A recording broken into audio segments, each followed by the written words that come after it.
नमस्कार। मैं अभी सासाराम के कादिरगंज मोहल्ले में मौजूद हूँ और कादिरगंज का यह भाग पूरी तरह से पुलिस छावनी में तब्दील हो गया है। ये नज़ारा है, आपको मैं कैमरे के माध्यम से दिखाने की कोशिश कर रहा हूँ किस तरह से यहाँ पर पुलिस का जमावड़ा लगा हुआ है और पुलिस के जमावड़े के बीच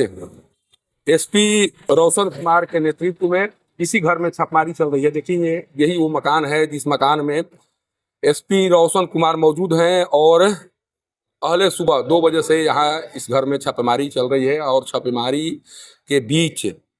बहुत बड़ी उपलब्धि पुलिस को हाथ लगी है। जो जानकारी सामने आ रही है उसके अनुसार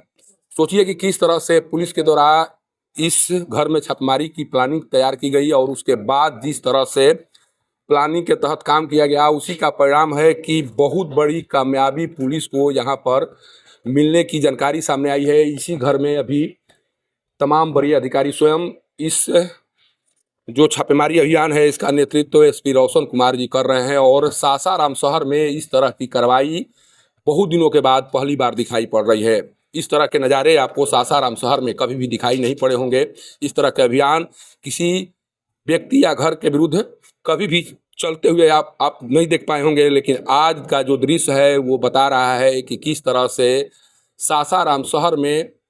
जमावड़ा लगाए अपराधियों के विरुद्ध अब कार्रवाई शुरू हो चुकी है। किस तरह से अपराधियों को नेस्तानाबूद करने की तैयारी एसपी रोशन कुमार के द्वारा शुरू कर दी गई है, इसको मैं अभी कैमरे के माध्यम से दिखाने का प्रयास कर रहा हूं। जब कोई जानकारी इन्हें लगी होगी, जब पूरी तरह से यह क्लियर हो गया होगा कि नहीं, इस घर में छापेमारी करने के बाद जो उपलब्धि है वो हाथ लग सकती है और इसी का परिणाम है कि यहाँ पर सैकड़ों की संख्या में पुलिस बल के साथ एसपी रोशन कुमार पहले सुबह 2 बजे पहुँचते हैं। छापेमारी का कार्य शुरू होता है और जैसे ही छापेमारी का कार्य शुरू होता है उसके बाद एक एक करके जो उपलब्धि है वो मिलना शुरू होती है और उपलब्धियों की श्रृंखला में कुछ इस तरह से नाम जुड़ते गए, कुछ इस तरह से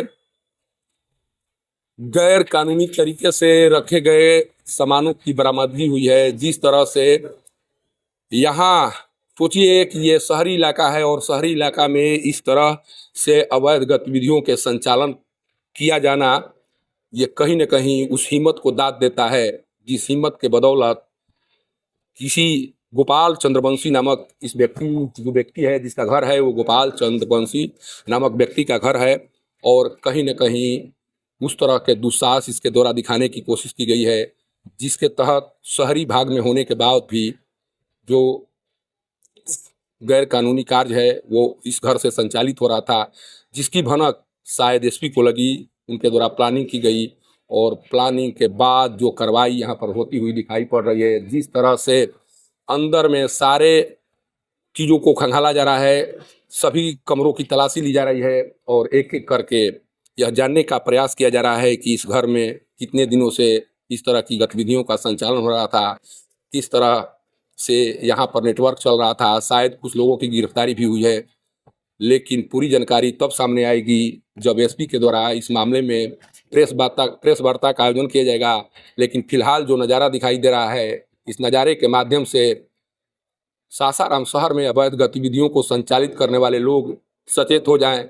कारण कि उनके घरों पर भी कभी भी किसी वक्त एसपी रोशन कुमार की दस्तक हो सकती है और उस दस्तक के बाद जो नज़ारा होगा उसको मैं अभी कैमरे के माध्यम से यहाँ से दिखाने की कोशिश कर रहा हूँ। और ये नज़ारा उन हर अवैध गतिविधियों को संचालित करने वाले घरों पर दिखाई पड़ेगा, कारण कि एसपी रोशन कुमार अब ये ठान चुके हैं कि रोहतास से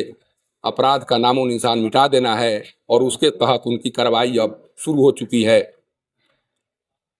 सासाराम के कादिरगंज से पब्लिक न्यूज़ के लिए सत्येंद्र चौबे की रिपोर्ट।